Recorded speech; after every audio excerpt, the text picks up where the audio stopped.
advertencia respecto al tema de los signos, ¿ya? Es importante el tema de los paréntesis con los signos, sobre todo cuando el exponente es par, ¿ya? Cuando el exponente sea impar, no se preocupen tanto porque el resultado no se ve alterado. Ahora, recordar las propiedades de las potencias y jerarquía de las operaciones. ¿Ya? Acuérdense que la gente que usa el papomudas por ahí, les dije que eso no lo usaran porque estaba malo. ¿Ya? Vimos la operatoria entre pares e impares, vimos el concepto de múltiplo y el concepto de divisor. Les dije que se tenían que aprender estas reglas de divisibilidad porque hace que el trabajo con la descomposición en factores primos sea un poco más rápido y eficiente. Y llegamos a esta parte de los números primos. Les dije cuál era la definición de números primos y números compuestos. Acuérdense que tanto primos como compuestos siempre están dentro de los enteros positivos, ¿ya? Nunca hay enteros negativos, no hay primos negativos ni compuestos negativos, ¿ya? Siempre dentro del contexto de los enteros positivos. Y llegamos aquí a esta parte del teorema fundamental de la aritmética que dice que todo número compuesto se puede descomponer de manera única como producto de factores primos. Entonces dijimos que para descomponer un número en factores primos necesitábamos estos dos elementos, que era saberse las tablas de multiplicar y las reglas de divisibilidad, ¿ya? Entonces siempre que ustedes quieran descomponer un número, cualquier producto, cualquier multiplicación, por ejemplo que les dé 48, les sirve, ¿ya? Yo aquí elegí el 6 por 8, ¿ya? Pero hay muchas otras multiplicaciones que les dan 48, por ejemplo 24 por 2, ¿ya? Entonces, o 12 por 4, ¿ya? Cualquier producto y ahí los empiezan a descomponer. Ya el 6 es 3 por 2, el 8 es 4 por 2, hasta que les queden puros números primos, ¿ya? Entonces el teorema dice que la única forma de descomponer el 48 en factores primos es esa, 2 elevado a 4 por 3. Y eso pasa con todos los números compuestos. Tiene solo una manera de descomponerse en factores primos, ¿ya? Hasta ahí llegamos ayer. Ahora, también vimos el concepto de mínimo común múltiplo y máximo común divisor, ¿ya? Recuerden ustedes que en la prueba yo les dije que no les iban a preguntar directamente qué es lo que es el mínimo común múltiplo, sino que, o no les van a decir, calcule el mínimo común múltiplo, tampoco, se los van a poner en un contexto, ¿ya? Entonces usted tiene que saber que cuando estamos hablando de que un número va de cierta cantidad de unidades, por ejemplo, los múltiplos del 2 van de 2 en 2, ¿cierto? Los múltiplos del 3 van de 3 en 3, van en ciclos de A3, el otro va en ciclos de A2, en el fondo si les preguntan en qué número coinciden, ese es el mínimo común múltiplo, ¿ya? Ahora, siempre van a coincidir en la misma cantidad de unidades del mínimo común múltiplo, ¿ya? Aquí fíjense que coinciden en 6, después en 12, después en 18, ¿cierto? Porque van de 6 en 6 porque el mínimo común múltiplo de esos dos números es 6. Lo mismo pasa, por ejemplo, si vamos a calcular el mínimo común entre 3 y 5. El mínimo común entre 3 y 5 es 15, entonces se van a encontrar en 15, después en 30, después en 45, ¿ya? Y el máximo común divisor es el más grande de los divisores que tienen en común, ¿ya? En ese caso les van a preguntar por una división, ¿ya? Yo les decía, les pueden preguntar por 2 terrenos, ¿ya? Entonces, ¿en cuántas partes como máximo se puede dividir? ¿Ya? Una cosa así. Ahora, ustedes, para calcular el mínimo común múltiplo y el máximo común divisor, habitualmente aprendieron a usar estas tablitas en el colegio, ¿ya? Lo pueden seguir usando, no hay ningún problema. Pero hay algunos casos en que hay una estrategia que es más cómoda y de ahí la vamos a ver, ¿ya? Entonces, repasemos cómo ustedes calculaban mínimo común múltiplo y máximo común divisor cuando estaban en el colegio, ¿ya? Entonces, por ejemplo, vamos a calcular entre 18 y 60, mínimo común. Entonces vamos a buscar divisores. Por ejemplo, el 18 y 60 son números pares, puedo dividir por 2. Al dividir por 2 me va a dar 9 y 30, ¿ya? Vuelvo a dividir por un divisor común de 9 y de 30. Voy a dividir por 3. Me va a quedar 3 y 10. Ahora, si yo busco un divisor común de 3 y de 10, no hay ningún otro número positivo, además del 1, que los divida a ambos. Entonces, en este caso, yo tengo que seguir con una de las columnas. Voy a elegir trabajar con el 10. Voy a dividir por 10, ¿ya? Entonces, al dividir por 10, ahí me queda 1, y el 3 no lo puedo dividir por 10, así que lo bajo. Ahora divido por 3. La idea es que siempre me queden puros 1 al final. Entonces, ese es el método que habitualmente ustedes usan y luego multiplican todos los números que están en rojo que quedan en la columna de la derecha. Y eso es el mínimo común múltiplo, ¿ya? Ese es el menor de los múltiplos que tienen en común. Dígame. Para multiplicar, para que son solamente números primos, ¿cierto? No necesariamente, porque el 10 no es primo. Tú puedes ir dividiendo por cualquier número que sea divisor, ¿ya? Ah, ya, ok. Ya, profe, muchas gracias. Ajá, excelente, muy bien. Ahora, para buscar el máximo común divisor es similar, pero no es igual. ¿Por qué? Porque van a ir buscando divisores comunes. Entre 18 y 60, por ejemplo, el 2. Yo divido por 2. Ahora divido por 3, que es un divisor común de 9 y de 30. Ahora, al dividir por 3, me va a quedar 3 y 10. Entonces, ¿qué ocurre? Ya no hay más divisores comunes de 3 y 10, solo el 1. Y si yo divido por 1, me va a quedar igual, ¿cierto? Entonces, cuando ya no hay más divisores, solo nos queda dividir por 1, que no tiene sentido porque va a quedar igual, ahí nos detenemos. Entonces, en este caso, el máximo común divisor sería el producto de los números que quedan en la columna de la derecha, o sea, 2 por 3, que es 6. ¿Se entiende?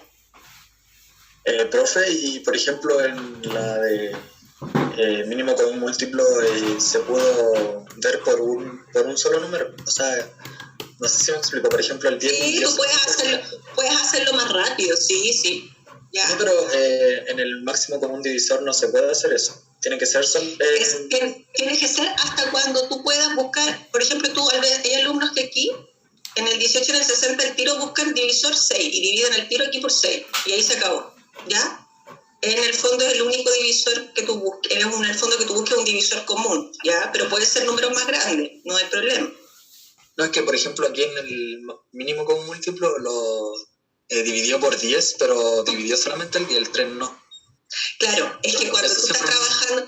Ya, lo que pasa es que cuando tú estás trabajando con mínimo común múltiplo, voy a usar el lápiz aquí, me voy a devolver,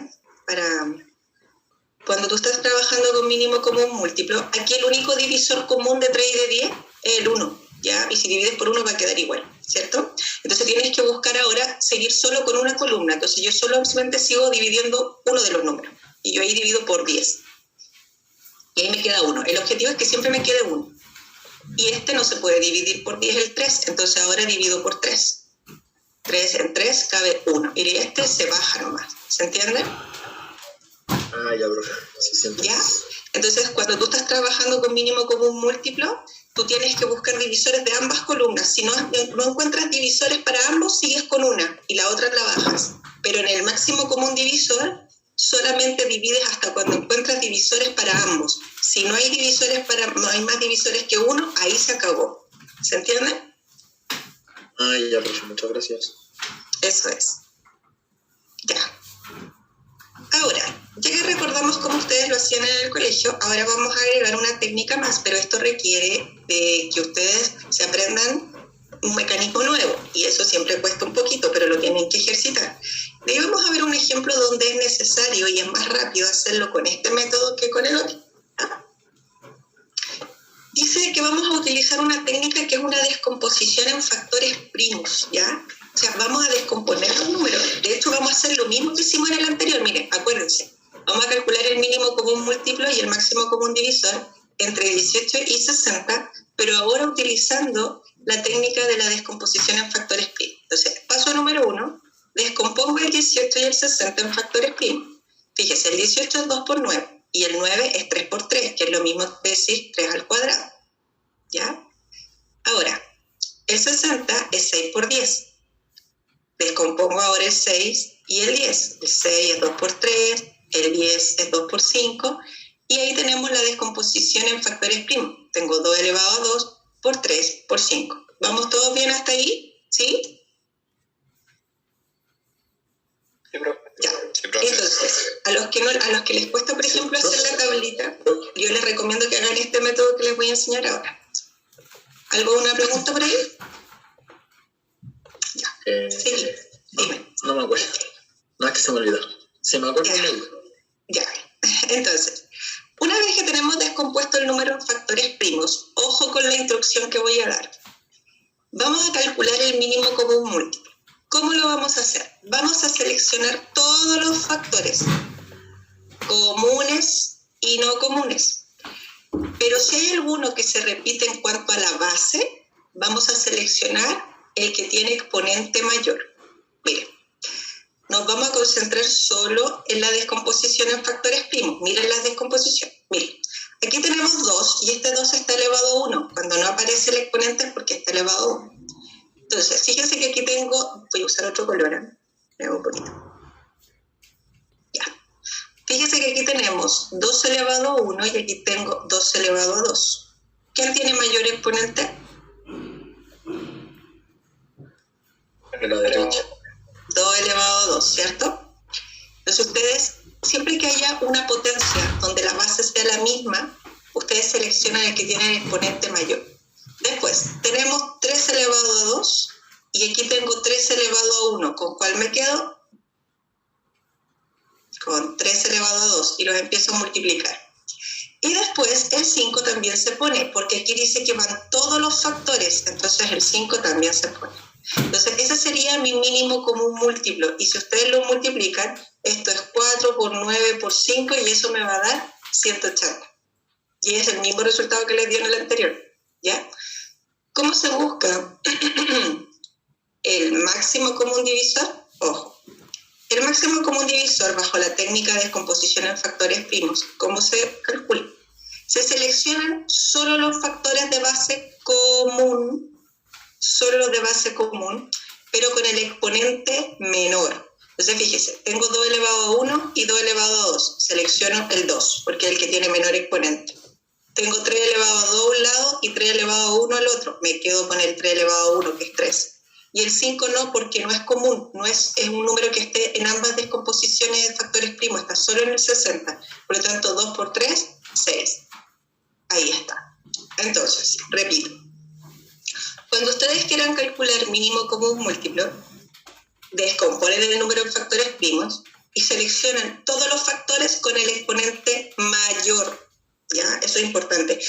Todos los factores siempre con el exponente mayor. Fíjense que es mínimo, pero el mínimo está asociado al exponente más grande. O sea, el mínimo común múltiplo se seleccionan todos con el exponente mayor. Y en el máximo común divisor, solo los comunes con el exponente menor. Lo vamos a volver a practicar ahora para que les quede claro. Mire, dígame. ¿El máximo común divisor es la cantidad de veces que se puede dividir? No, máximo común divisor es el divisor más grande que tienen los dos números. Ah, ya, gracias. Eso es.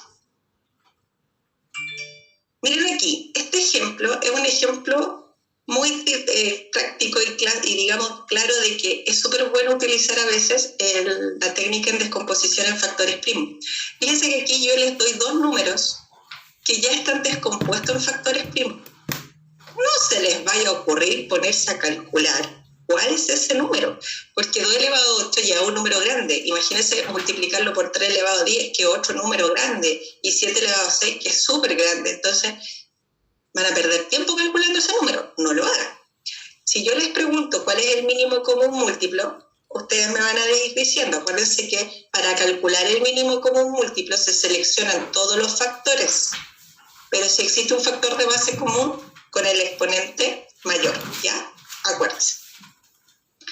Entonces, vamos a calcular mínimo común múltiplo. Ayúdenme ustedes, ya. Parto con el 2, fíjese. 2 elevado a 8, 2 elevado a 12, ¿con cuál me quedo? Con el 2 elevado a 12. Ya, espérenme. Ahí. Déjenme borrar aquí que yo me equivoqué. Vamos a la goma. Ahí sí. Ya. Entonces, aquí estamos. Entonces nos quedamos con el 2 elevado a 12. Después nos quedamos con ¿quién? 3 elevado a 10, 3 elevado a 8. El de la elevado a 10. Después, ¿qué más? Son todos. Entonces ponemos 7 elevado a 6, 5 elevado a 6 y 11. Tremendo número. No hagan ni tal de calcularlo. En la prueba no se lo van a pedir. ¿Se entiende? Y vamos a calcular ahora el máximo común divisor. El máximo común divisor, recuerden, son solo los factores de base común con el exponente menor. El máximo común, acuérdense, el máximo al revés, es con el exponente menor. Entonces, aquí seleccionamos 2 elevado a ¿cuánto? A 8, ¿cierto? 3 elevado a 8. Y ahí nomás quedamos, ¿por qué? Porque todos los demás no son comunes. Ahí se quedó. ¿Se entendió? Sí. Eso es, y ahí lo tienen, así que ustedes después lo pueden recordar porque eso está también en el PPT, ¿ya? Y por último, lo último que nos queda para ver es cómo contamos los divisores positivos. Ojo con esto, ¿eh? Divisores positivos. Después vamos a ver qué pasa con todos los divisores. Mire, si a mí me piden contar cuántos divisores tiene el 60, podría hacerlo así como, en este caso, un modo más o menos lento, que es buscar todas las multiplicaciones que me dan 60. Por ejemplo, divisores de 60, 1 y 60, porque 1 por 60 me da 60. Ahí tengo 2 divisores. Entonces, si yo voy buscando productos o multiplicaciones que me dan 60, voy a ir viendo los divisores. Por ejemplo, el 2 y el 30, el 3 y el 20, el 4 y el 15, el 5 y el 12, el 6 y el 10. Y ahí tengo divisores, ojo, positivos, 12. Si ustedes los cuentan, son 12. Entonces uno dice, bueno, si me piden contar todos los divisores, además tendría que agregar los negativos. O sea, el menos 1, el menos 2, el menos 3, el menos 4, ¿cierto? Entonces, ahí serían 24, ¿ya? Pero si me piden contar los divisores positivos, son solo 12. Ahora, esa técnica no es muy buena, porque si a mí me dan, no sé, el número 324, empezar a buscar todos los productos que me dan 324 es muy largo. Y me puede faltar uno, o me puedo saltar uno, y me puedo equivocar. Entonces, vamos a ver una técnica más eficiente donde no se nos va a pasar ninguno. Mire, y no importa lo grande que sea el número. Esta técnica dice que vamos a descomponer el número en factores primos. Entonces, descomponemos el 60 como 6 por 10. Luego el 6 como 3 por 2 y el 10 como 5 por 2. Entonces la idea es dejar el número descompuesto en factores primos, ¿ya? Entonces nos va a quedar 2 elevado a 2 por 3 por 5. Y ahora nos vamos a fijar en los exponentes. Mucha atención. Solo los exponentes ahora nos interesan. Entonces, paso número 2, vamos a tomar cada uno de los exponentes y le vamos a sumar 1. ¿Ya? Entonces, al 2, al 1 y al 1 le sumamos 1. Y nos va a quedar 3 por 2 por 2. Los multiplicamos ahora. Y ahí tenemos 3 por 2 por 2, que es 12. ¿Ya? Entonces, es súper importante que esa es una técnica de conteo, ¿ya? Para divisores positivos. Entonces nos dio la misma cantidad de divisores acá arriba, pero ahí estamos seguros que no nos va a faltar ninguno. Entonces, primer paso, descomponer el número en factores primos, luego fijarse solo en los exponentes y sumarle 1 a cada exponente y se multiplica. ¿Se entendió? Sí, profe. Sí, profe. Ahora, otro ejemplo. No sé si dice 7 y 8, parece que solo saqué del libro. Dígame. Profe, Jairo, dime. ¿me le puede retroceder un poquito? ¿A dónde? ¿En la página? ¿En la anterior? No, ¿Ahí? no ahí en esa. Ya. Espérame. No, en la que sigue. Ya. Espérame. No, pues esa es la que vamos a ver ahora, pues ahí. Ya. Entonces. En esa. No entiendo. Ya. ¿Por qué quedó 2 elevado a 2 ahí en el tercer, donde está el paso 1? Espérate que tengo otra. Yo diapo aquí, yo digo, aquí tengo, expresa el número en factores primos, el 2520. ¿Tú qué estás viendo? Esa misma, pero le quería decir la anterior, la que estábamos recién viendo, la del Esa. paso 1 y paso 2. Ya, pues esa.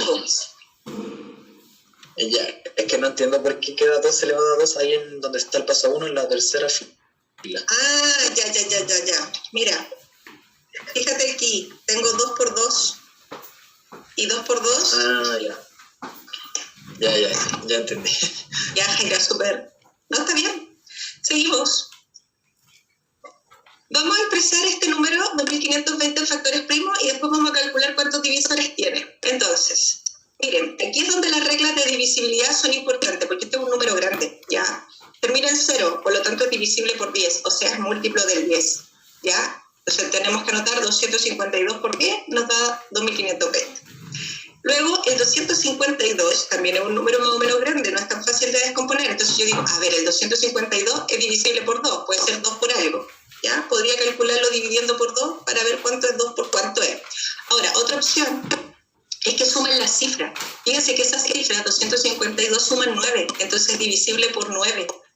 Entonces yo digo que el 252 es 9 por 28. ¿Y cómo yo supe que es 9 por 28? Me van a decir los alumnos. Porque el 252 ustedes lo dividen, en este caso por 9, y ahí les va a dar 28 cuando hagan la división. Entonces es 9 por 28, ¿ya?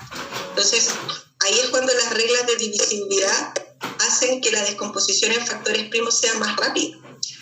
Entonces, el 28 y el 9 lo vamos a descomponer, bueno, el 9 como 3 por 3, el 28 como 7 por 4 y el 10 como 5 por 2. Y el 9, acuérdense, es 3 por 3, que es 3 al cuadrado. Pero ¿qué pasa ahí? El 4 todavía no es primo, entonces seguimos descomponiendo, ¿ya? Entonces el 4 que tenemos aquí lo expresamos como 2 elevado a 2. Por este 2 nos va a quedar 2 elevado a 3.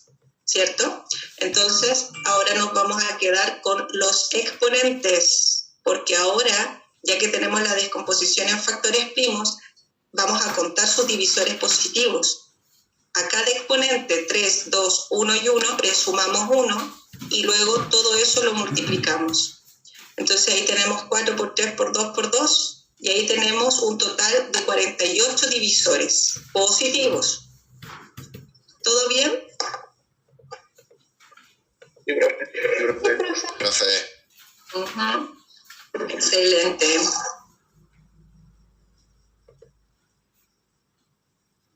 Ya. Entonces, chiquillos, ahora les voy a mostrar una diapo que después se la voy a subir de cómo se enfrentan los ejercicios de suficiencia de datos. Porque esto es lo que tienen que trabajar después en la guía, y todas las guías y todas las jornadas traen estos ejercicios de 1 por sí sola, 2 por sí sola, y habitualmente son los ejercicios que tienen el índice más alto de omisión o de malas, ¿ya? Así que pongan mucha atención.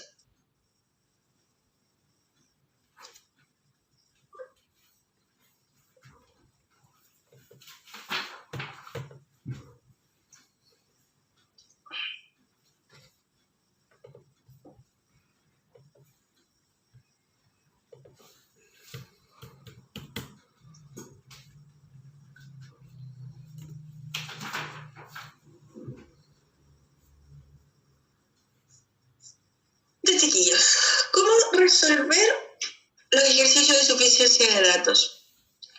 A ver, los ejercicios de suficiencia de datos se llaman así porque tienen que ver con la información suficiente. Y si yo no sé lo que significa suficiente, entonces me va a costar entender cuál es el objetivo del ejercicio, ¿ya? Entonces, la palabra suficiente dice que existe, significa que existe la cantidad adecuada, sin sobrar para lo que se necesita. Entonces, cuando yo resuelvo un ejercicio de suficiencia de datos, busco la información justa, precisa, sin que sobre información, ¿ya? Eso es muy importante. Entonces, ¿ya sabemos cuál es el objetivo? Vamos a ver un ejemplo. Este no está necesariamente, hay uno creo que está en la guía de ustedes, los demás no, ¿ya? Así que pongan atención, no son ejercicios que estén en la guía, pero es para que aprendan la estructura y la lógica de estos ejercicios, ¿ya? Miren, a ustedes les van a dar un encabezado. En ese encabezado ustedes saquen la mayor cantidad de información que se pueda. A veces no se puede sacar mucha información, pero cuando se pueda, la sacan. Dice, 2 es un número entero que se encuentra entre 15 y 21. ¿Se puede determinar el valor de A? Sí, ya. Entonces, ¿qué pasa? El objetivo es determinar el valor de A. Ahí yo tengo que ver cuál es la información suficiente para encontrar el valor de A. Entonces, yo tengo que grabarme eso en la cabeza. Entonces, primero, antes de empezar con la afirmación, con la información número 1, vamos a sacar la información del encabezado. Si a mí me dicen que 2A es un número que está entre 15 y 21, Fíjense lo que voy a hacer. Voy a dividir todo eso por 2. Yo puedo dividir una desigualdad por 2. Y al dividir toda la desigualdad por 2, voy a dividir el 15 por 2, el 2A por 2 y el 21 por 2. Y ahí me va a dar que el valor de A es un número que es entero y que tiene que estar entre 7,5 y 10,5. Entonces yo digo, a ver, ¿qué número entero tenemos entre 7,5 y 10,5? Tenemos ahí el 8, el 9 y el 10. Entonces solamente esos 3 valores podría ser el valor de A, pero yo necesito saber cuál es de esos 3. Por lo tanto, todavía no tengo la respuesta. Tengo 3 valores ahí que podrían ser. Entonces vamos con la primera información, ya que determinamos que puede ser el 8, el 9 o el 10. Vamos a ver si la primera información me sirve. Dice A es un número impar. Listo. Entonces el único número impar que hay entre 8, 9 o 10 es el 9. Por lo tanto, con esa información es suficiente para encontrar y saber que el valor de A es 9. Por lo tanto, en mi cabeza queda A una por sí sola es suficiente. Pero ahí no se acabó todavía el ejercicio. ¿Por qué? Porque yo tengo que ver las alternativas y también podría ser cada una por sí sola. Entonces, el paso siguiente, el paso 3, es ver si la segunda información por sí sola es suficiente. Ya no tengo que llegar y marcar que una por sí sola es suficiente y se acabó. No. Podría ser que la otra por sí sola también funcionara. Entonces yo me olvido por ahora de que la primera información es suficiente. Incluso lo puedo anotar ahí. Yo ya sé que esta información que tenemos aquí, déjenme usar el lápiz. Entonces yo anoto aquí que esta información es suficiente, estamos bien, pero ahora vamos a ver si 2 por sí sola es suficiente. Siempre me olvido de la información 1 para ver si 2 por sí sola es suficiente. Entonces, la segunda información yo la sumo con la del encabezado. Yo sé que el encabezado me dice que A podría ser 8, 9 o 10. Y la segunda información dice que 2A es par. Ya, si 2A es par, ojo, el valor de A podría ser cualquier número entero, porque cualquier número entero multiplicado por 2 me va a dar un par. Eso es importante. Ahí tenemos 4, ahí tenemos 6, ahí tenemos 8, 2 por 5 es 10. Entonces fíjense que podría ser, en este caso, cualquier valor el valor de A. Podría ser un número par o podría ser un número impar. ¿Se entiende? Entonces a mí me queda la duda si A, con la información que me están dando aquí, es 8, es 9 o es 10, porque A puede tomar cualquier valor par o impar. Por lo tanto, esa información no es suficiente para poder determinar cuál de esos 3 valores es el valor de A. Por lo tanto, esta información no es suficiente, por lo tanto la respuesta sería una por sí sola. Pero siempre ustedes tienen que analizar primero una por sí sola y 2 por sí sola, porque podría ser que ambas de manera independiente fuera suficiente. En este caso es solo una por sí sola. ¿Se entendió?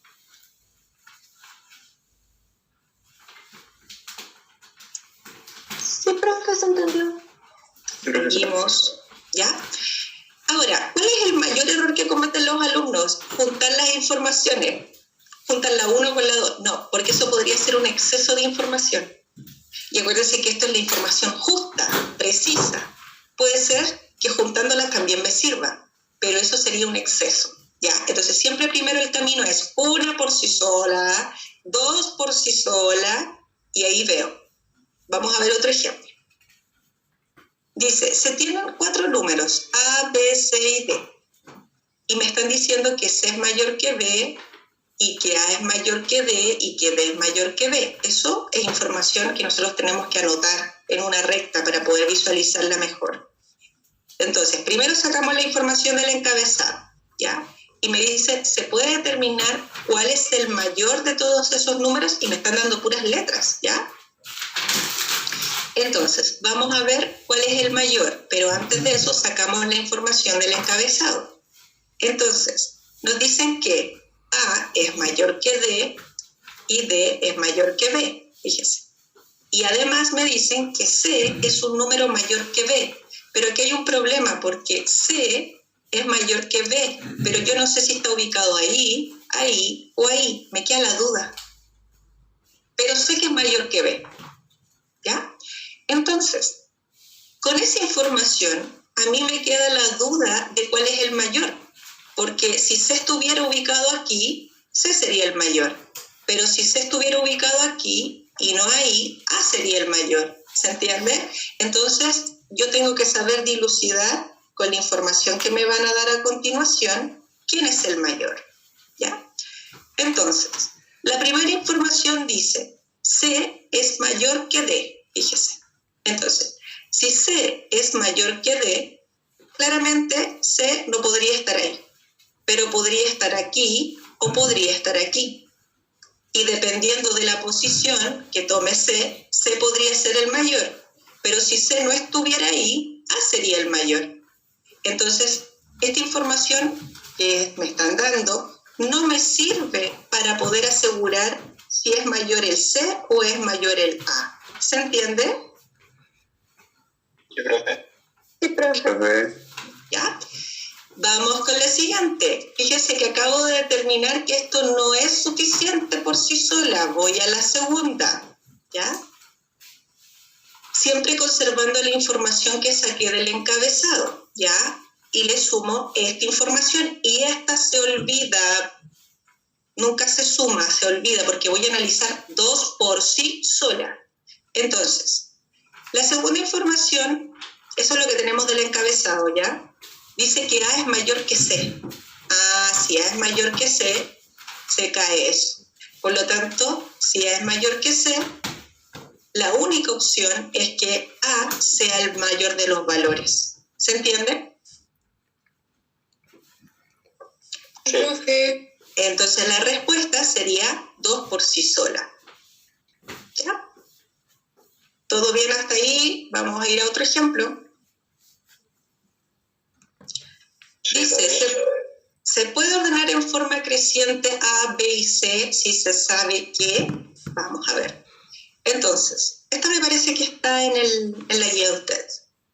Entonces, fíjese que en el encabezado no me da mucha información. Lo único que me dicen es, se puede ordenar en forma creciente A, B y C, punto. Entonces, yo no conozco los valores de esos números. No hay mucha información en el encabezado. Vamos al tiro con la primera información.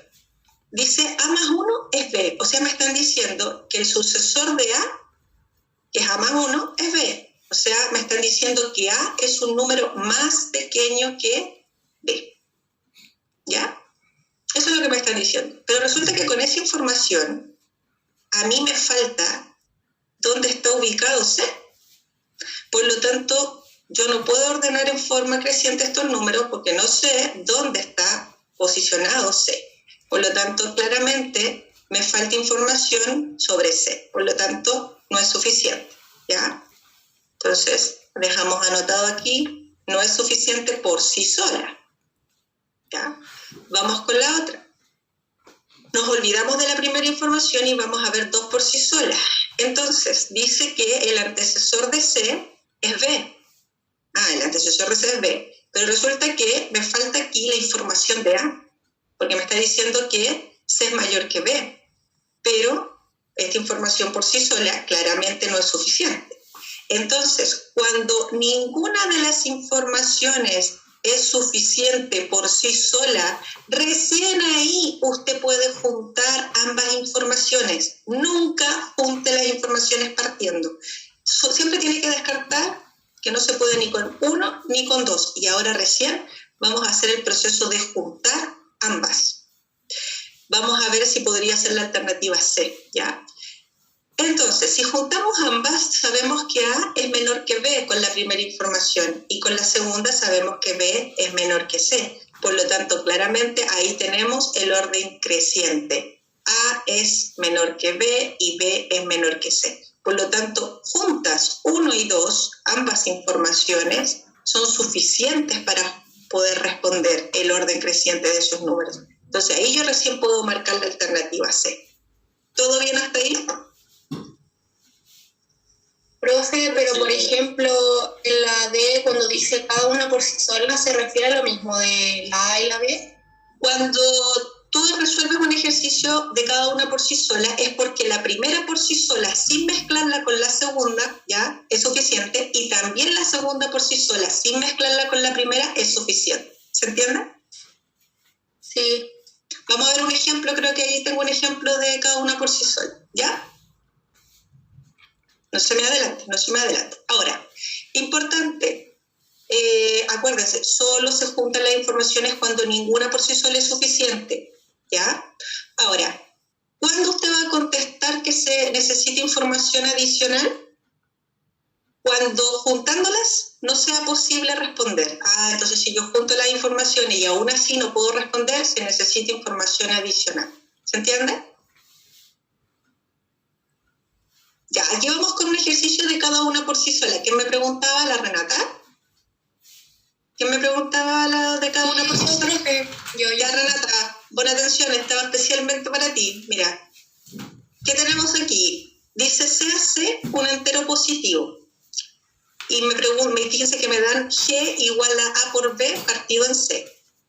Me preguntan si la expresión G, si toda esa expresión A por B partido en C es positivo, ¿ya? Entonces, ese sí que aparece ahí es condicional. O sea, ¿bajo qué condiciones yo puedo asegurar que G es positivo? Eso es lo que me están preguntando, ¿ya? Entonces, fíjense que en el encabezado a mí me están diciendo que C es un entero positivo. Entonces, el denominador es un entero positivo. Por eso yo le pongo más abajo, ¿ya? Esa es la información del encabezado. Ahora, me preguntan si con la primera información más lo del encabezado yo puedo contestar, ¿ya? Entonces, vamos a ver.